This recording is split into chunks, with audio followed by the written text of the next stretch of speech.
kulanti wanaagsan daawadayaal halkan waa telefishinka caalamiga deegaan channel TV aad ka daawataan barta aan ku leenahay YouTube-ka adaba daawadayaal maanta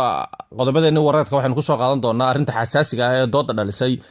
ee basaaska laba kaadlaha ahaa ee u shaqeynayay Ruushka u dhashay una shaqeynayay wadanka Ingiriiska ee lagu rusuneeyay wadankaasi iyo xiisada diblomaasiyadeed ee caalamka ka abuurtay iyadoo Mareykankuna uu imika aad u cambaareeyay kuna raacay dawladda Britain hadaba warbixin arintaas aynu ku qaada dhigayno ku soo dhawaada daawadayaal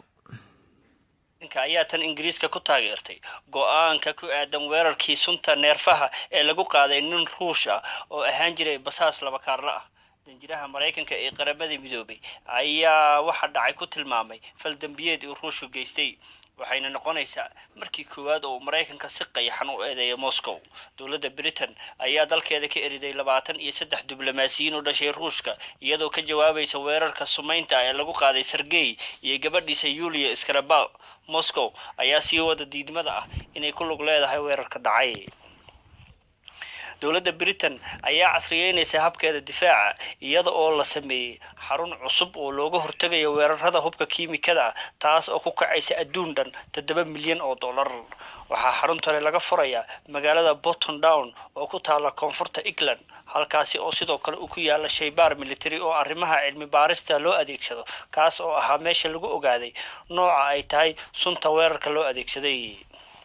nin horay u daadihin jiray barnaamij idaacadaha la safiirka Mareykanka ee qaramada midoobay Nikki Haley ayaa golaha ammaanka u sheegtay in Mareykanku uu rumaysan yahay in Ruushku uu ka dambeeyay weerarkii lagu qaaday basaas hore oo Ruushka u dhashay iyo gabadhiisa waxay sheegtay in Washington ay la safan tahay Britain sidoo kalena Jarmalka ayaa taageerata la mid ah muujiyay halka Faransiiska uu sheegay inuu doonayo cadeymo dheeraad ah ka hor inta uusan eedeynin Ruushka dhanka kalena safiirka Ruushka u fadhiya qaramada midoobay Vasilina Benzia ayaa dafiray in Ruushku uu ku lug leeyahay weerarkaasi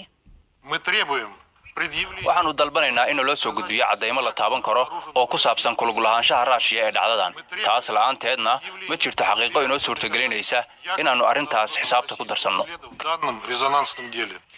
Benzia ayaa inta raaciyay in Ruushku uusan mudnayn in sida loola dhaqmo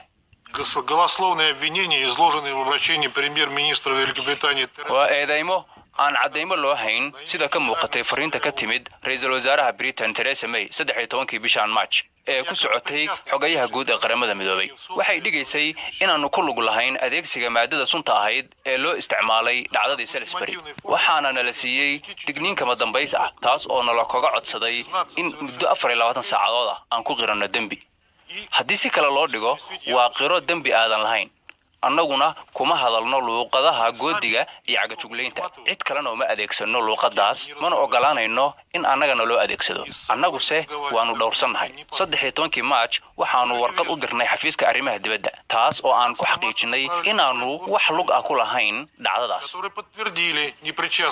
ku dhawaaqday in dalkeeda ay ka cayrisay 23 diblomaasiyiin Ruushka u dhashay iyadoo ku eedeysay Ruushka inuu jabiyo shuruucda heshiiska mamnuucida hubka kiimikada isagoo u adeegsaday sunta neerfaha saaqda basaas hore oo dalkiisa ka soo jeeda kuna nool Ingiriiska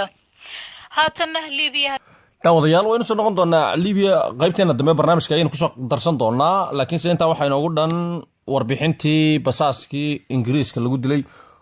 iyo xiisada ay ka abuurtay reer galbeedka iyo wadanka Ruushka oo bariyahanba markooda horeba aan isku wanaagsanayn iyo taageerada ay Britain ka helayso wadamo badan oo midowga Yurub ka mid yahay oo si buuxda u garab taagay boqortooyada wadanka Ingiriiska halka warkan kala socotaana daawadayaal waa telefishinka caalamiga ee deegaan channel TV mar walbana idin soo gudbiya xogtii ugu dambeysay ee caalamka isla markaa ay dhacayaan waxaanu leenahay daawasho wanaagsan iyo maca salaama